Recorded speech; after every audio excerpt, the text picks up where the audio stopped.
हक्काची भाषा बोलत होती जोरात, पण शांत झाली कर्तव्यांवर.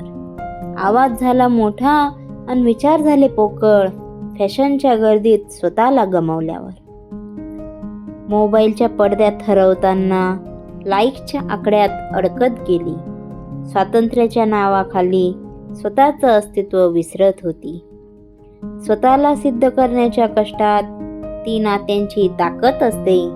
तारेवरची कसरत करता घर ऑफिस हसत सांभाळते. स्वातंत्र्य कोणाकडे मागत नसते, स्वतःच्या कर्तृत्वाने ते मिळवता येते. मनात ठेवते संस्काराचं सोनं आणि आत्मबलाने चेहरा खुलवते. तिच्या गुणांची मोजणी नाही कुणाशी, स्वतःशीच ती स्पर्धा करते. भिन्न मताच्या सदस्यांचा मेळ घालणाऱ्या स्त्रीला ओळखते. दोघीही वेगळ्या नाहीत रे कधीच.